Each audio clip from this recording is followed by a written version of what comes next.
Okay, sorry about that. Hey, Colton, how are you? I think there was a problem with how we just literally finished another Zoom call, and because my assistant was signed in, it wasn't letting me in. So sorry about that. No, all good. Dude, thanks for coming. What up, dude? Good to see you, man. Good to see you. So I'll do a quick intro and then we'll just jump into it. I'll moderate it. I know you and I spoke about our topic yesterday, and I'm just gonna moderate. Cool. Is that cool? I'm just gonna ask you some questions, and then we go for about an hour, and I'm gonna stop at about probably quarter till, give us about an extra 10 minutes. That way folks can like ask questions and things like that. Is that right? Is that okay? That works perfect for me. That's awesome. Cool. So everybody, thanks for joining us. I'm Joe Oz from the Joe Oz Real Estate Group of eXp Realty. We do this every week, right? So we do this every Thursday, same time. We've been doing this, I don't know, kind of forever, right? It started off with me kind of just like yelling at people about prospecting and picking up the phone, and that got really old pretty quickly. And then what we did was we realized we have this really great, dude, what we have community, right? We have community, and whether you're at our company or you're not at our company or whatever that looks like, we really don't care. We think that technology is disrupting. We think the industry is changing very rapidly, and we feel like the best of the best is going to be working together in some capacity, no matter what, moving forward. So we might as well just share ideas now. We come from abundance and not scarcity. Colton and I think that there's enough business for everyone, and therefore we can share ideas together. And really what we want to do is we kind of want to just win together, right? Like we just want to like give each other a high five. Like it's a perfect example. Like Colton and I are just like, dude, we knew where we were. We know what challenges we had. And we're like, dude, I can't believe, like, this is real conversations. We're like, dude, I can't believe, like, I see Gil on my screen, like with the, like, we're like, dude, I can't believe what we're doing right now. But like, I remember when, I don't know, I couldn't tie my shoes, and here we are, right? So simpler. yeah, yeah, exactly, man. So Colton is a big inspiration of mine at this point in my life. I feel like every single one of my friends is a mentor of mine. Colton's a mentor of mine. He's always there, man. He comes from contribution and shit. Like I can be vulnerable around him. I can say, hey man, I'm struggling with this, and he'll help me with it, or he'll be like, you know what? I am too. Let's team up and find the answer, And I remember I moved to, I expanded into Orange County. And by the way, that was like one of the hardest things I ever had to do. It was like, I didn't know what I didn't know. I thought I was going to roll in here and be like, I'm here. Give me the listings, please. I'm here, by the way. I'm Joe from No. And it was not like that, man. And I remember sitting down with you, Colton, and being like, dude, please help me. I can't. He's like, yeah, dude, this is different. This is not, this isn't whatever. And Colton had just expanded from Las Vegas, and I don't want to say instantly, but pretty quickly, he figured it out, and he was able to kind of help me have a different business plan, a different game plan. And let's not get it twisted. I came in with the same arrogance. I was like, oh, we came from Vegas. Everything's just going to blow up, right? Yeah, but also what's cool is like he had the humility to be like, well, first of all, success leaves clues, and it was really awesome. One, he was willing. By the way, in that we were both working at a KW office, and I went to like the top agents, and I'm like, well, will you guys all have a cup of coffee with me? And like, I don't know, Colton did. Not many of them said yeah. Colton's like, yeah, let's go have a lunch. And it was like, he shared with me what worked. He was a new agent in a new market, and that was a few years ago. And I know last year, I'm going to ask you your numbers, but I know you did 50 million last year. I know you're looking to double it this year, and I think you're just doing something really, really special. And I wanted to thank you for being here, man. I'll start off, dude. Tell everyone a little bit about yourself, your team, your company, your production, years in the business, things like that.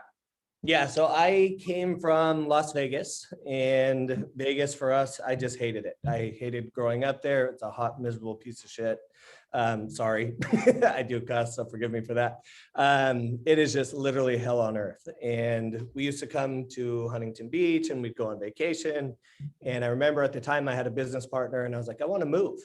And it was crazy because we were doing at the time like 400 deals a year. And I just wanted to abandon it and come start over in Orange County. And everybody was like, why do you want to do that? Because I hate the heat. So I was young and very dumb and decided to make that move. Came to Orange County with the same expectation as Joe. And it was like, cool, we're going to within a year do 400 deals a year. And very quickly realized that number one, doesn't work that way. Number two, the market was 10 times more competitive. And number three, it was 10 times more expensive to be able to gain traction. We started doing some things right after suffering dramatically, started growing. And then my business partner in Las Vegas, we had a little bit of partnerships can be very challenging. We went into a lawsuit that lasted 3 years, literally bankrupted me. Don't to this day still have zero idea how we even made it out of it. Especially reflecting back on tax returns and the attorney costs involved with it. I'm like, I don't even know how we did this. But so it kind of came out of that. And I was like, shit, we just lost 3 years of production, 3 years of growth. And we need to make up for it. And we need to make up for it really, really quickly. So we did. And I knew the best way to do that would be by putting my ego away. Actually, it got destroyed in that process. And just start surrounding myself with people who are 10 times smarter than me at everything it is I want to accomplish.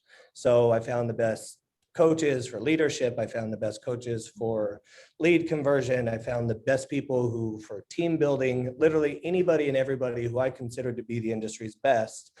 I weaseled my way into their proximity, and thankfully they were all willing to share. They were all willing to grow and not only share what they were doing that worked, but like shared what they did that's not. Like agents, the one thing we learned is everybody wants to share the shit that they're doing that's working, but nobody wants to share the 14 other things that they're fucking up. And it's like on your social media, like you'll post everybody the stuff that they're doing awesome, not the thousands and hundreds of thousands of dollars they lost chasing the shiny object. The people that we surrounded ourselves with, the most successful, they shared those losses and they shared them in detail and how to avoid them and what they would have done differently.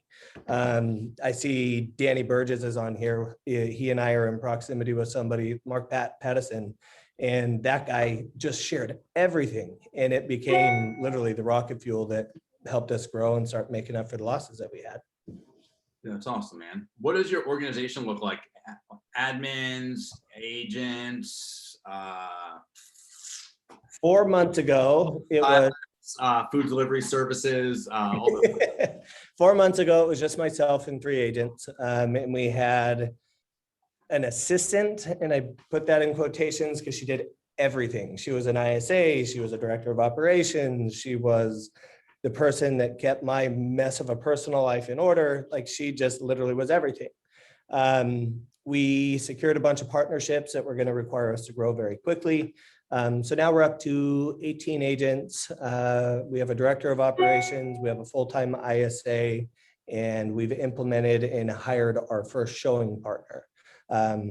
So that's what the structure of the business is now. Cool. Okay. So what trends and challenges do you see in real estate at the moment, and what is your team doing to overcome them? The industry is definitely changing.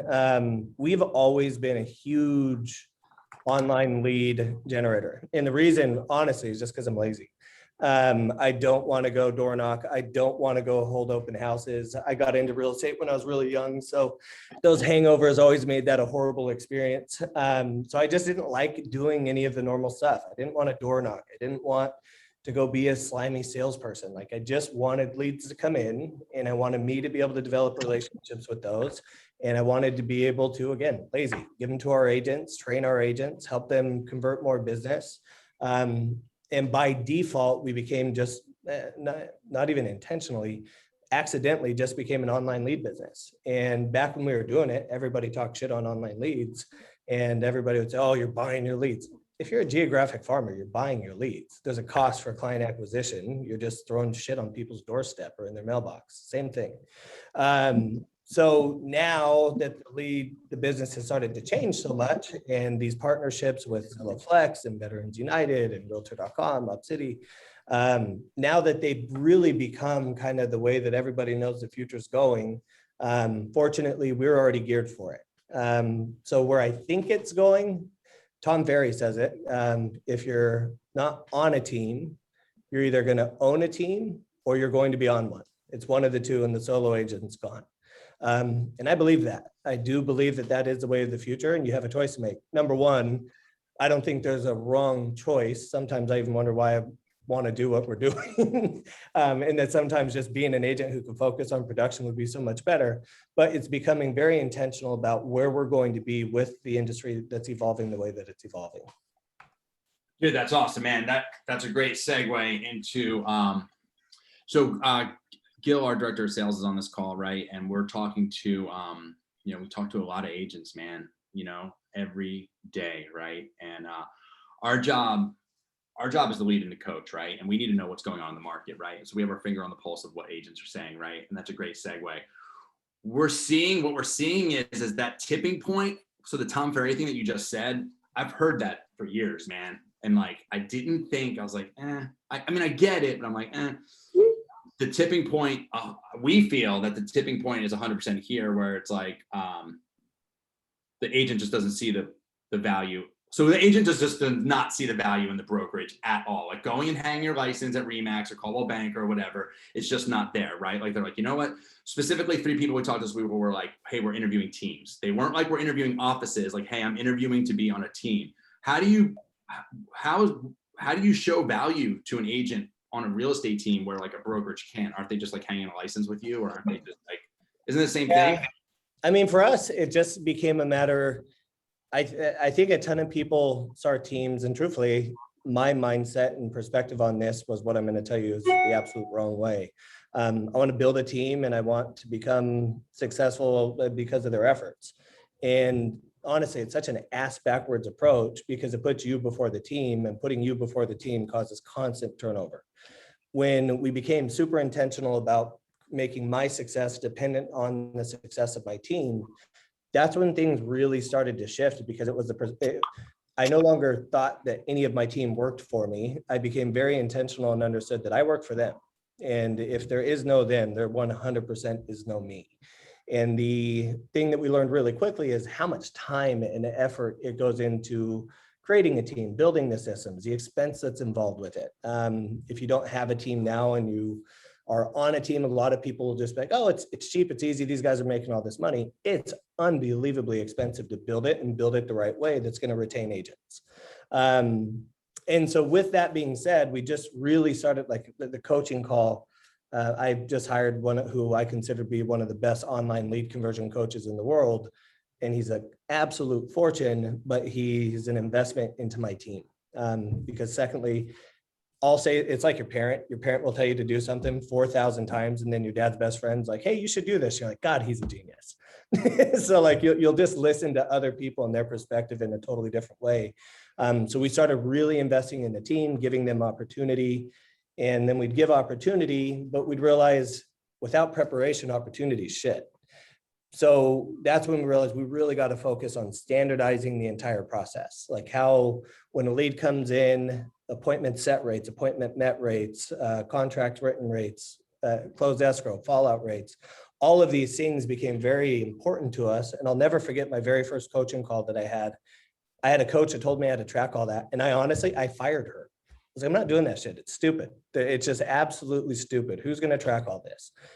And then as we started growing the business and actually looking at it as a business, I'm so friends with her. And I told her this last month. I was like, I am so sorry. I was such an arrogant little asshole, because you were so right. Like, I wish I would have realized this 8 years ago.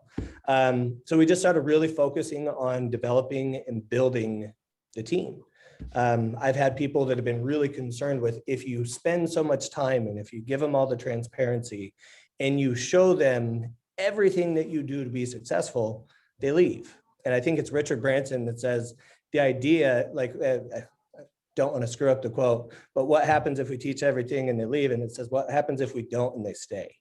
And that for me was one of the most profound ahas that I had, is the people who stay, and because we make constant deposits and we're helping them grow, and they see that we're making those deposits and their growth and in their future, it helps the team as a whole grow and stay together. And as a result, everybody's been on here for several years plus. what I've seen in coming into this is that just the word team is just like there's team 1.0, which is like what used to happen, which would be like somebody that's a successful agent or established themselves or a mega agent or whatever, like builds themselves up. And then they're so busy that there's a lot of opportunity around them. And somebody that's new will link up to their team and kind of like take the scraps.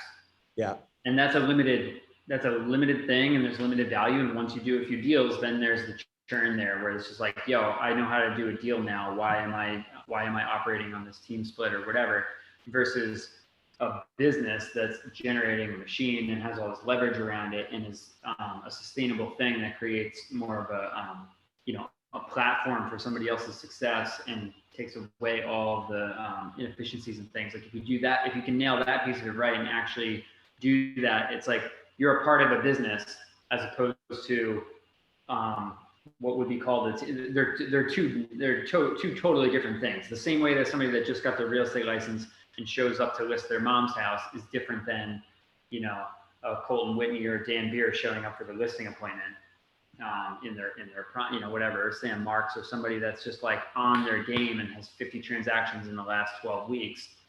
It's a different, they're just not the same thing, even though they're called the same thing. Yep, there's a wild difference, just like for us and clients from the face-to-face consumer-facing interactions. There's a huge difference between the top-tier agent, and there's a horrible difference between the worst agent. And it's no different for teams. There's really, really great ones that literally build their success dependent on the success of the people that they partner with.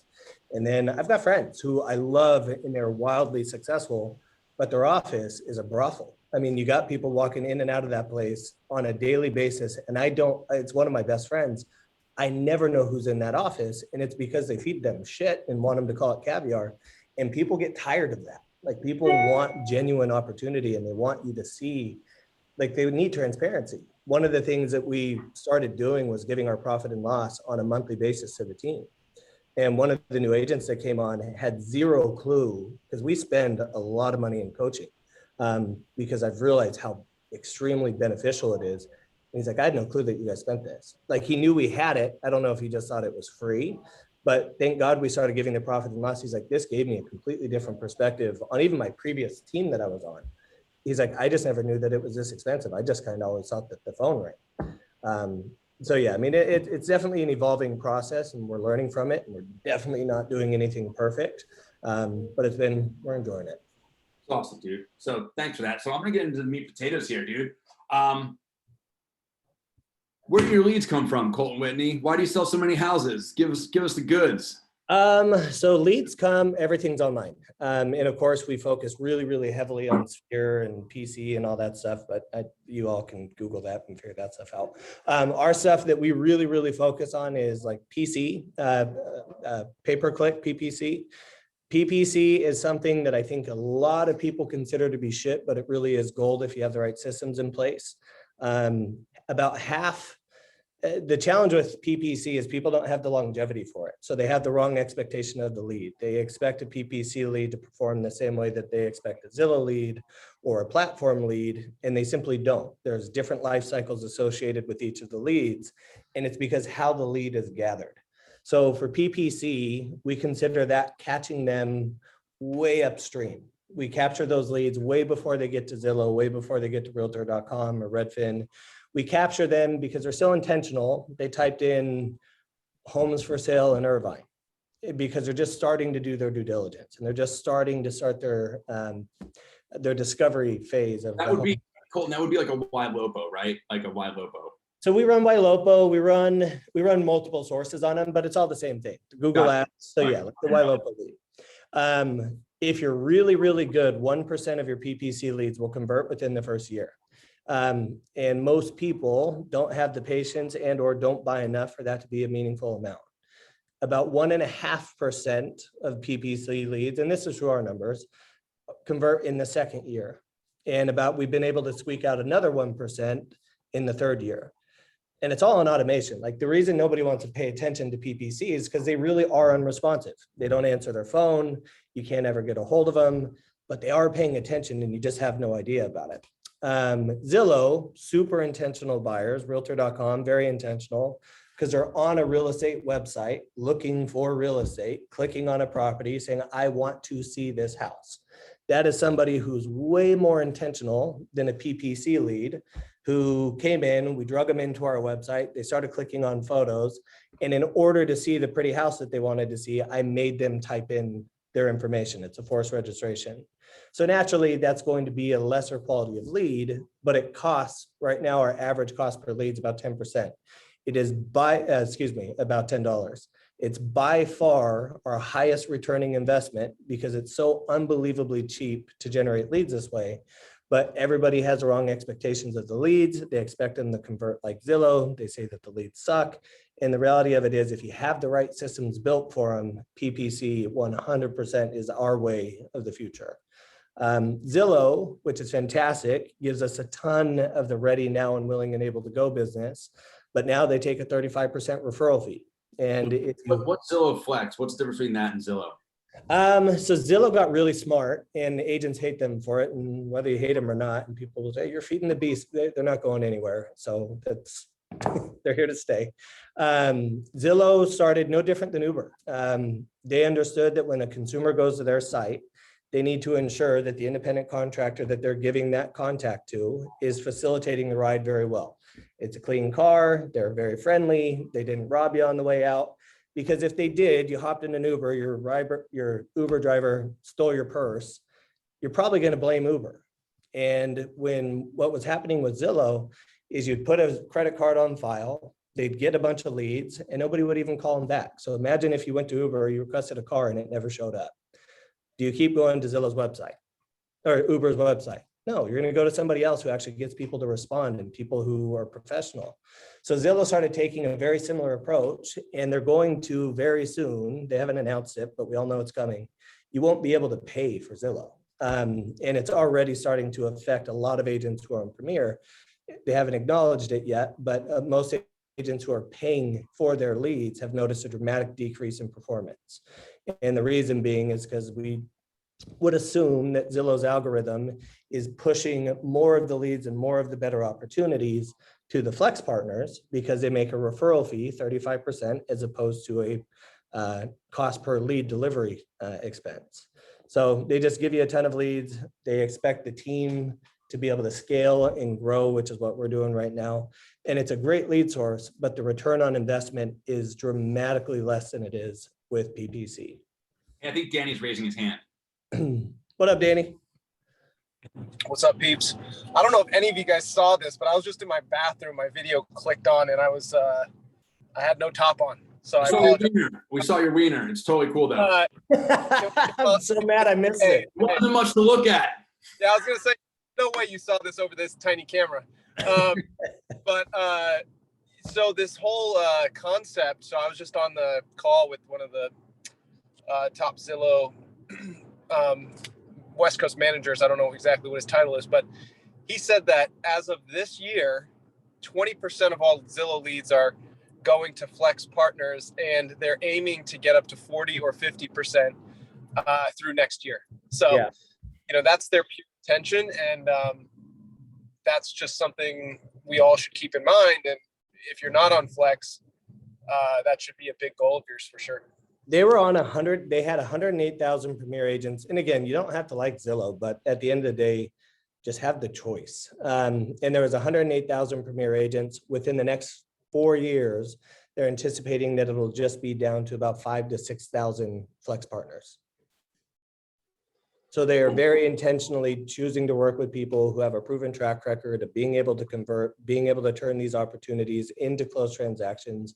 And for us, that's kind of the real benefit, because it's like, well, why do my agents even agree to pay at 35% and then we split it? Like, why do they even agree to do it? And it's because if we do our job right, our deals have babies. And so if we do our job really, really well, we have the ability to make more transactions out of that one transaction. So the real return on investment for us is all the business that comes after we secured that relationship.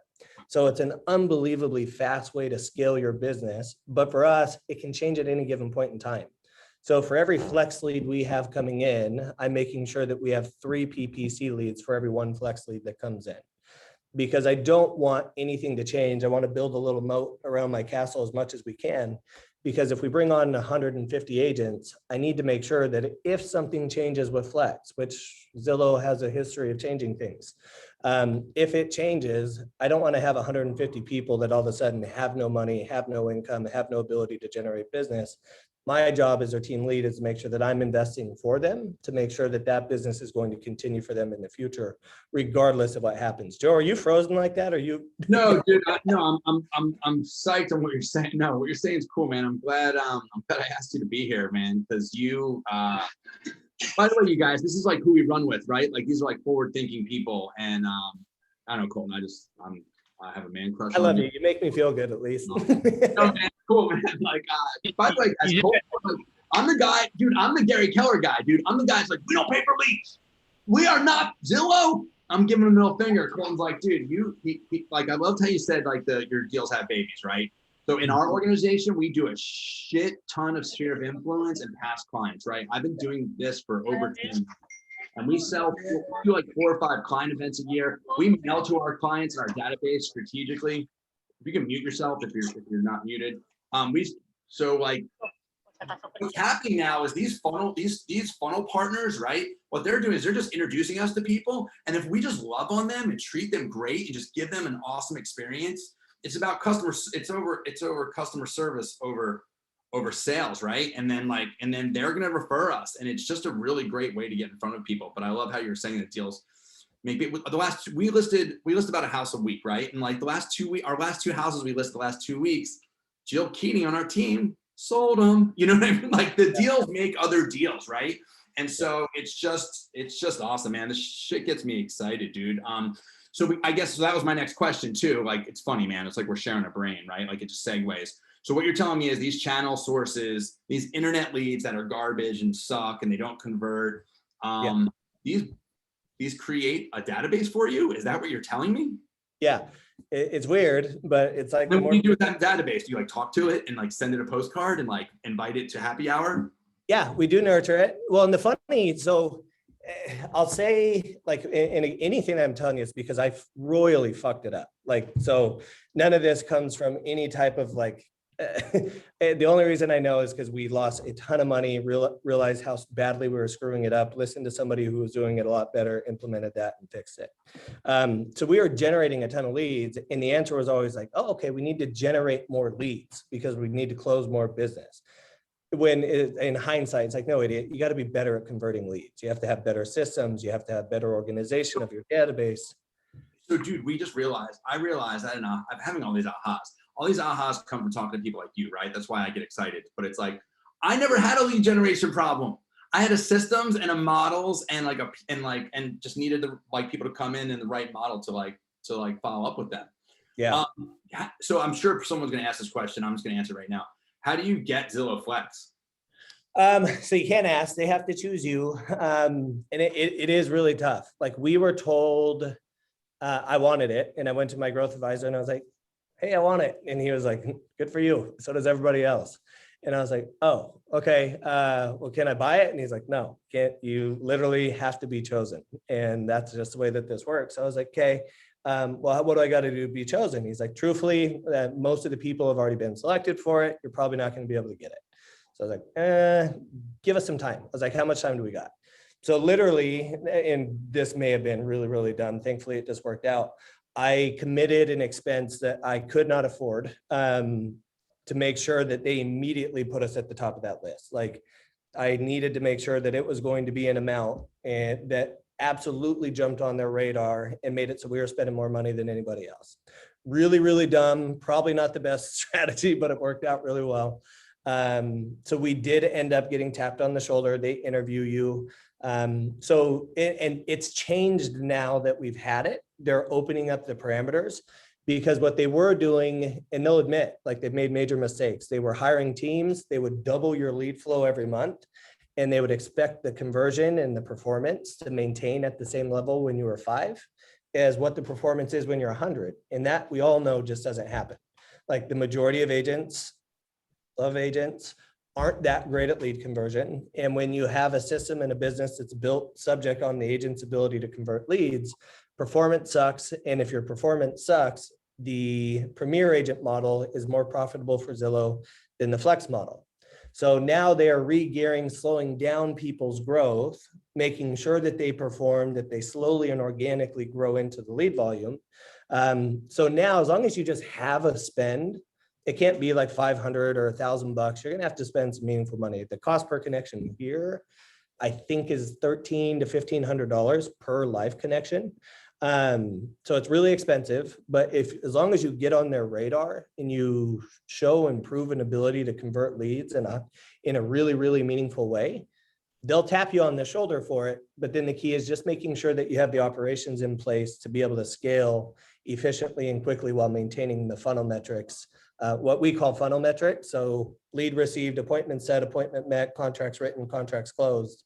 They want to see strong analytics throughout that pipeline, because if you have strong analytics from the top of the pipeline, which is appointment sets, appointment met, contracts written, they can predict and tell you how well you're going to convert based on those metrics. So that's why you go to your old coach and be like, oh shit, this is why I was supposed to track my numbers, right? Yeah, well, because now like Zillow, they do it for us, and we realize how amazing it is because it shows us very transparently where the coaching opportunities are at. So, and again, this is pure stupidity that this never dawned on me before, but it's like, here we are, we train everybody every single day at 8 o'clock, my team role plays. And we do, well, I want to work with the listing agent. It's one of the #1 objections that you'll get on any Zillow lead. And the majority of people royally fuck up that objection so badly that they don't even give themselves an opportunity to convert it. Or I'm just working to work with the listing agent. I've already got an agent, whatever the objections are. So we practice them because we're like, that's clearly what we have to do, is just make them good at handling objections and scripting. So once we started watching, like we have our appointment set ratio, which everybody had almost within 1%, the same exact performance down the line on my entire team. So for every lead we received, we converted within 1% of each other, 86 to 87% of those leads into appointments, which is awesome. It's good. There's a lot better in the industry. There's people that do better than that. But for our team, it's way better than Zillow's average metrics. But where we started seeing the huge fuck up was the appointment met ratio. So if we're setting an appointment and everybody's setting 86 to 87% of our leads into appointments, why are some only meeting 40%? Some are meeting 70, some are meeting 50, some are meeting 30, some are meeting 20. Why all of a sudden is there this huge swing in the appointments met ratio? And so after we evaluated it, it was like, well, because we practiced getting them the at-bats, we've taught them to swing, but we really haven't taught them to connect. So what happens in a competitive market is you call, yep, we're gonna go ahead and get you set up tomorrow at 3 o'clock, perfect, appointment set.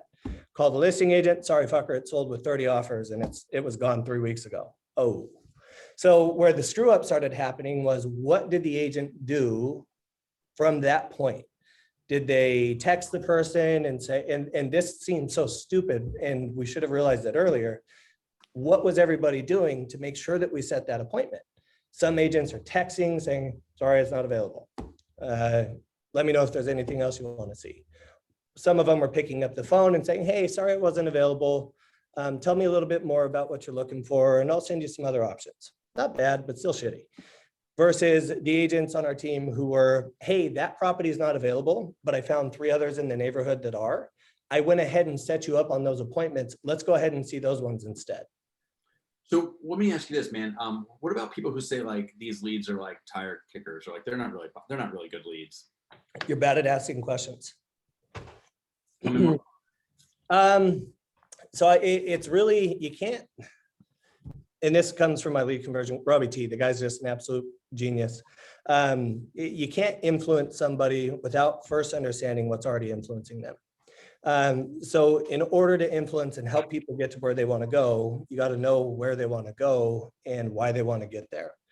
So as we get better at asking questions and really uncovering motivation, people will start opening up. And Joe just did it to me. Tell me more about that. Like, it's just like the simplest, most easy question in the world to be able to just ask, shut up, not have to say another word, and let these people open up to you. Like, what, if you follow anything about psychology, it takes a physical toll on somebody to hold up a barrier that's keeping you out. So when you get the first objection, if you can get past and handle that objection and get to the next, get closer to their motivation, they become less and less resistant each and every time. So what we've learned is, as we start moving and handling these objections and we get closer to the core of what's motivating them to transact, those agents are the ones that have the ability to get them to that next appointment. Because the reality of it is, we know in this competitive market, the majority of the home, like what we've been training our team is, you have to assume that this client, that this house that they want to see is not available. Like, you just need to assume it's not available. So if you know this is the one thing you can do in order to pay your bills, pay your mortgage, to be able to put your food on your kid's table, this is the only call you are going to get. How are you going to shift your mindset before that phone rings to ensure that you get the outcome that you want? Dude, you were the one that told me, you're like, dude, just light up, pay for leads. And I was like, no, specifically not to do that. You're like, dude, you're in Orange County. And yeah, there was so much psychology that went into that. I remember like, I'm like, the house isn't available. I can't get into it. You told me to set the appointment, and then I did. And then like the house wasn't available. And you're like, you set the appointment? I'm like, yeah. I'm like, so someone's going to go to that address at that time? I'm like, yeah. You're like, go there. I'm like, what? You're like, just go there. Have you sold? You were like, dude, are you proven? Have you sold a lot of houses? Do you know what you're doing? Do you just need to get in front of someone? And I was like, yeah. And then, bro, it worked. I'd be like, you know what? This house just went into escrow. You know, it's just not available. I tried to get us in here. We had this appointment. By the way, I've got 2 more that I can bring you to.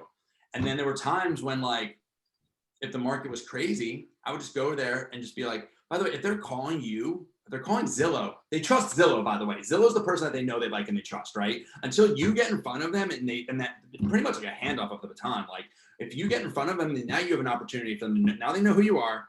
Are they going to like you? And are they going to trust you, right?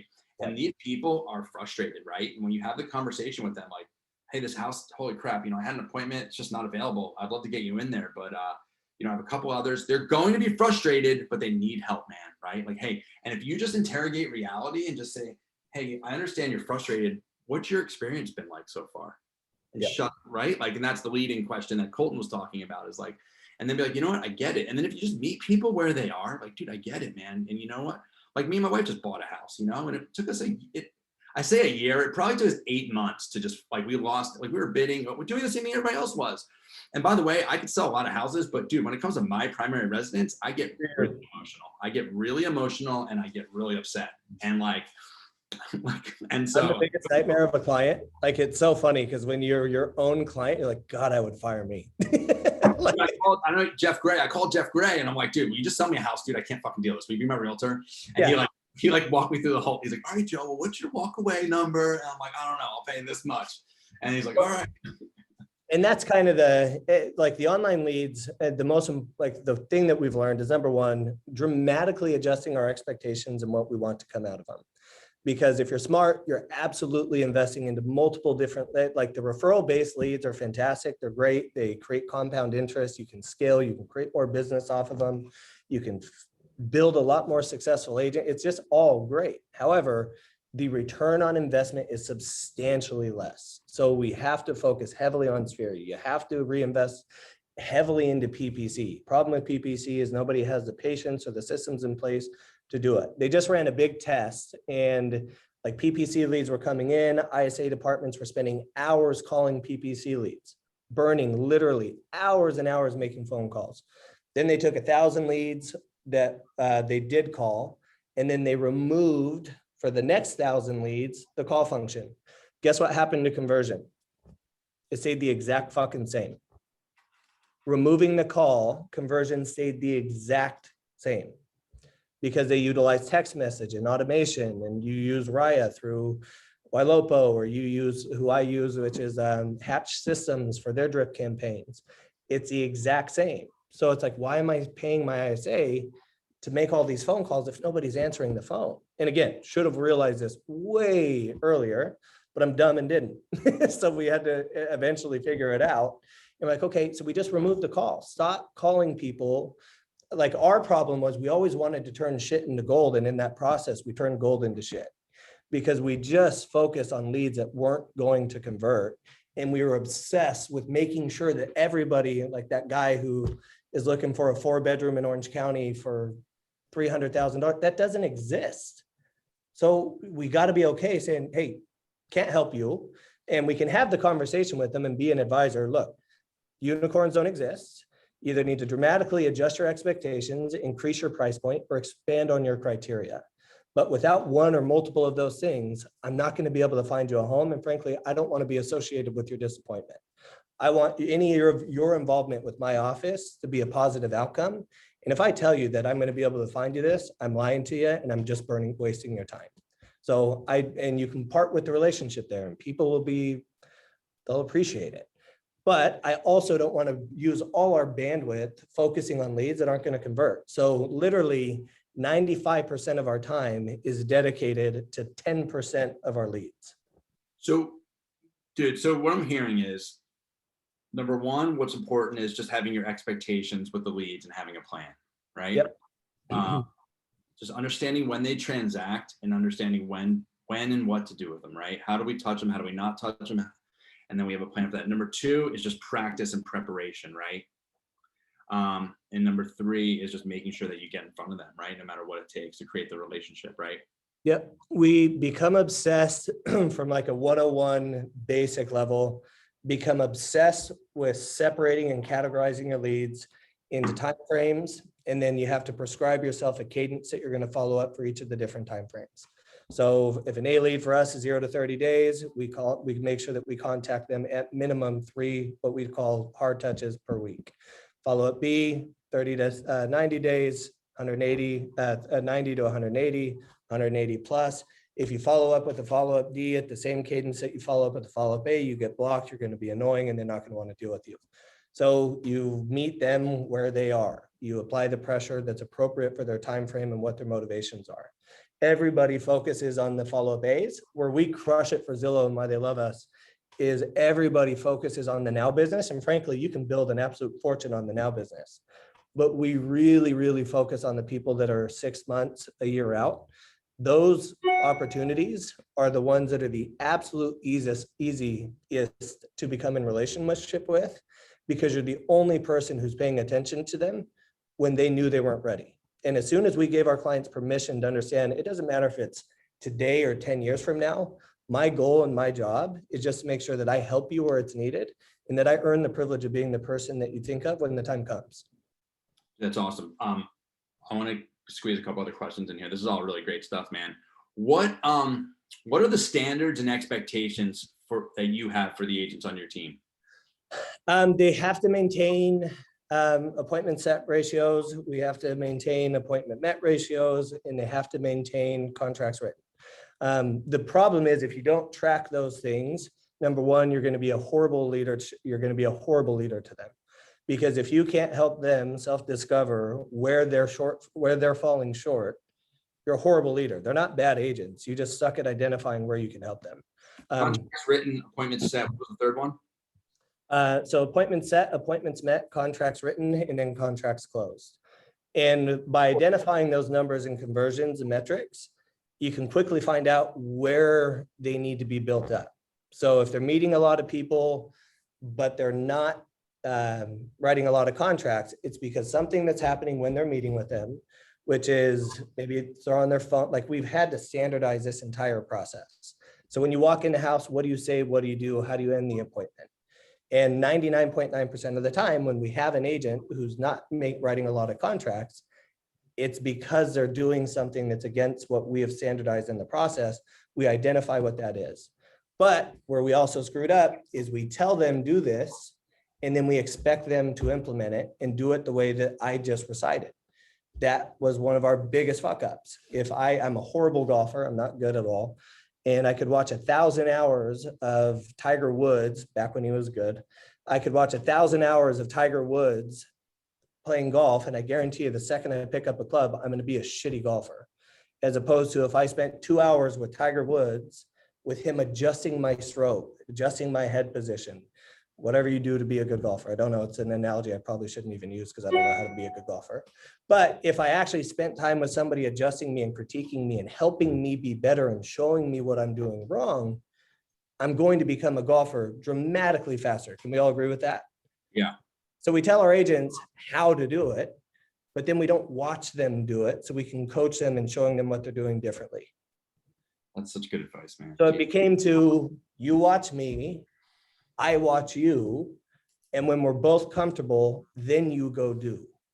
As opposed to watch me, do it right, and if you don't, you're an idiot. And no, that's just bad leadership. Jesus, Colton. Okay. I know who needed to hear that, me, right? You got to model it out, man. You got to model it out, right? And it's like, that's how we started. When you, like Gil explained, when you're the mega agent and you just have too many buyers and you're like, you grab a new, I remember like pulling up to a new licensee's house, like, get in, we're going to show houses, you know? I used to shadow that stuff, right? But like now it's like, shit, there's just so much going on. I can't take you to this house to show it. Like, get in. Yep. Get in, loser. We're going to a listing appointment, right? Hey, I got to ask you this, then we'll open up for questions, dude.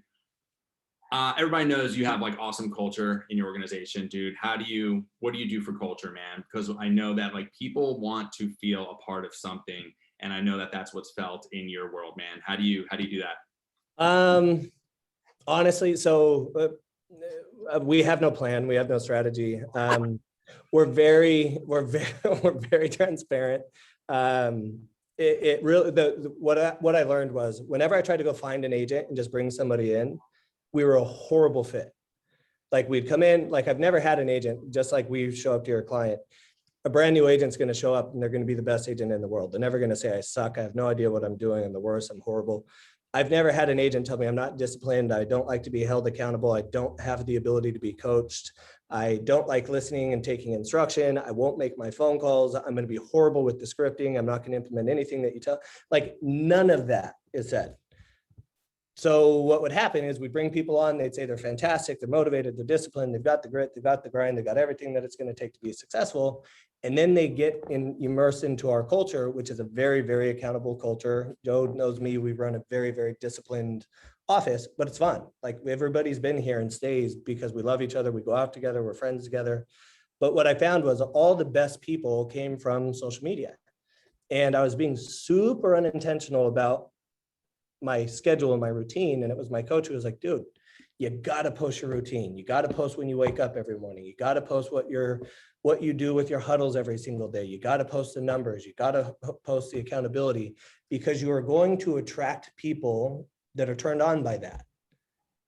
That's all. And truthfully, that became like the best thing for us. And I hate it. I hate myself on video. I've never posted social media. I have been an annoying prick for the last 3 months on social media because it's working really, really well for my business and it's attracting people who are just like us, which is a fucked up group of people, but they're amazing. They're hard workers and they're not scared to be held accountable because they were attracted and they signed up for it because they saw it. When we started going after just randoms, it just always backfired. Yo, say that again, Colton. Which part? I just said a lot. Just the messed up group of people. Like what? How are you doing that? They just watch our social media. They're attracted by it. Like they know what they signed up for when they joined us. They inquire on social, like it's amazing because I now get like probably 6-7 requests a day. And it's just because of this stupid posting that I'm doing. And I learned that from Mark. Danny's on here. Mark has one of the best cultures ever. And it's because he's so transparent and he makes deposits and he loves on his people and he genuinely gives a shit about their success. So if you join, you know what you're signing up for. And we tell them up front, how honest can I be with you? How accountable can I hold you? And then we get their acknowledgement and their buy-in, and then we do everything that we say we're going to do. Oh yeah, I think Danny might have raised his hand, or maybe he was whatever. But how did you get over yourself? Standoff. Gil, go ahead. How did you get over yourself? You said you had it. You never really wanted to do it. You weren't really posted. I'm struggling with that right now myself. Dude, I hate it. Mark Pattison, that guy, he just implements it doesn't matter how shitty it is. He will take an idea and he will implement it and critique it and fix it as he goes. And that's the one Who is thing that Mark Patterson? Who's that person? Mark Patterson, he will do 750 deals in San Diego this year, $500 million in real estate, and he's been an agent for 6 years. And he's in our group, right? In our mastermind. He's the reason that I ended up coming to EXP is because I was like, I just have to get close to this guy. But he just implements like a motherfucker. And so I accidentally posted a reel yesterday. I had no idea. I was getting pissed off because the stupid video kept cutting me off. And it wasn't something I wanted to post. And then I just hit enter and I had no clue how many thousands more people see your shit. And I was like, oh my God, if I knew how many people were going to see this, I never would have posted this. But it was just like, who gives a shit? Like, it's going to be gone today and nobody's going to remember it. Dude, that's awesome, man. I think, by the way, Lauren's our director of operations. Like, I will tell on myself, I'll be like, yo, this is something we need to do. I'm frightened. Please just pull the trigger. Like, whatever happens, happens. And so give yourself the most limited amount of time. Parkinson's law, you'll give yourself as much time as you allow yourself. Everything that we implement, my director of operations, she hates me for it, but like we'll get a new idea because we are in these type of groups all the time and I'm always the dumbest one in the group. So I come out with a list, 40 things long, and like, we need to do this, and this. And we use monday.com to categorize these. Our life has gotten a lot easier since then. And we're like, this project has to be done today. No matter how imperfect, it's done today. What we finish today goes out. And it's been rocket fuel for us. dude, yeah, I'll be like, by the way, I'll come back with a list like this, and probably we don't need to do any of them, by the way. That's like me. So like, well, our culture, I love about our culture. We're very, very honest, right? And honest means like telling people what's really going on, not like, you should tell the truth, right? It's not telling the truth. It's like, hey, I'll be like, hey, you know what? This is everything I'm horrible at, and I'm going to need help. And you're really good at it. So, and I constantly am telling on myself. I'll be like, hey, I'm telling on myself right now. I'm doing this, but I should be doing this. Someone needs to come save me in the water. And that's kind of what happens. That what you just said was another, like, giving people like the permission to do the job that you hired them for. I used to have to be involved in everything because I thought I did it better. And I really quickly learned that I really suck at 99.9% of the things I do. And I was like, so anything that she'll come back and be like, what do you think? I won't even look at it. I just tell her post it. I'll be like, if I start thinking about it, I'm like, wait a minute.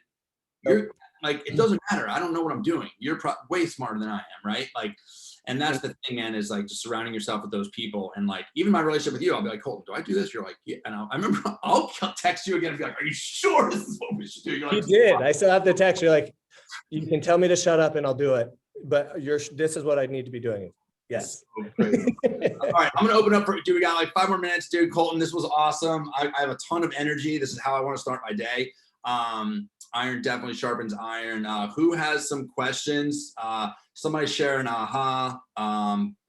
Let's show Colton some love, dude. What do you guys got? Insert the crickets. 100%. They're gonna be like, who's your stylist? Why are you so good looking? At least you make me feel good. Right place to talk about PPC, Colton, or is that a separate conversation we should have? No, totally. I think if you're focusing on any type of online leads, you got to be doubling down on PPC. Okay. So I should swing by your office on my way down to SD in a Dude, week. for sure. We've got, and I didn't design it, I ripped it off and just implemented it. We've got what I consider to be the absolute best system for PPC. It's all automated. My ISA does not call, does not touch them until they respond to some of the automation. And you're on local service ads already, and how's that going? We did start Google local services. Again, we fucked that up. We had like one phone number on, and we missed like 2 of the calls. I was in a conference, missed 2 of the calls. Google, we had the most reviews in Orange County. They buried us so deep because we missed 2 of the calls that you couldn't even find our page. Like, you had to click 7, 8 pages deep. And I was like, what happened? So we were basically grounded with them. We finally learned that you could put it on a call routing system to everybody on the team. So now we answer 100% of the calls. I had to start like using random people to call in so we would answer it. and we've slowly been coming out of the doghouse, but we've picked up right now in the database, we have like 10, 11 million in Google local services leads. One of them's a $5 million cash buyer that's just been awesome. What's the majority of sellers to buyers on those? The percent? Just honestly, so all of those have come within probably the last 3 weeks. We've had one seller and the rest are buyers. And then where's the rest of the PPC? So the big thing for us is just, and this is a question to ask any buyer that you speak to, help me better understand your current living situation. Wait, say that again. Help me better understand your current living situation. It's not you saying, do you got to sell before you buy? It's not you saying, are you a renter? It's not you saying anything. Saying, help me better understand your current living situation. 30, I think the number is 36%. I make shit up all the time. It's somewhere significant. I think it's in like 36% of leads have a home to sell before they buy. If you don't ask the question, this is where agents fuck up on buyer leads all the time. They come in, you show them a few houses, then all of a sudden that person ghosts you and completely disappears. The reason was they already had an agent that they were thinking of selling. They talked to that listing agent. That listing agent said, oh, cool, where are we going to go? Tustin. Awesome. Let's start looking. So you didn't even give yourself an opportunity to be brought into that conversation because you didn't ask the question. And we use a really great open-ended one like that as well for those leads is awesome. Cool. What are your real estate plans for the rest of 2021? Yeah. And just opens it right. Hey, Sam Marks, did you write that down? Help me better understand your current living situation. Colton, sorry, I should have been a little bit more specific. When you say PPC, what platform are those coming? I'm using Ylopo and I'm also using Sierra Interactive. I have learned that Sierra Interactive's landing page is stickier. Therefore, we're able to convert that. Once you get like a Google local services lead, it's a Google local services lead. Like it's going to be the same quality pretty much no matter who you use. But Sierra, we're getting more leads for less money. So that's obviously a good thing. So we've been really happy with it. But Ylopo is awesome too. Any service that generates. You do the PPC stuff just through Sierra, correct? Without layering Ylopo, right? Sierra and Ylopo. We're doing both. Because they do get different results, different people. So it's yeah, it's just like, that's the thing, man. The whole thing is, guys, there's a million ways to Jay-Z, right? There's a million ways to do it. Choose one, right? Like just choose it, do it, follow it, find out the system. I gotta let Colton go. He's a really busy guy. He's got to drink all that water. He probably has more water to drink after that. He's on the Peloton at 4:30 a.m. He's on the Peloton at 11:30 p.m. because I watch his stories. Colton, thanks for coming, man. We love you. And if you guys found some value here, we do this every week, and we love seeing the smiling faces. Thanks, guys. Brother. Love you. Love you. Bye, guys.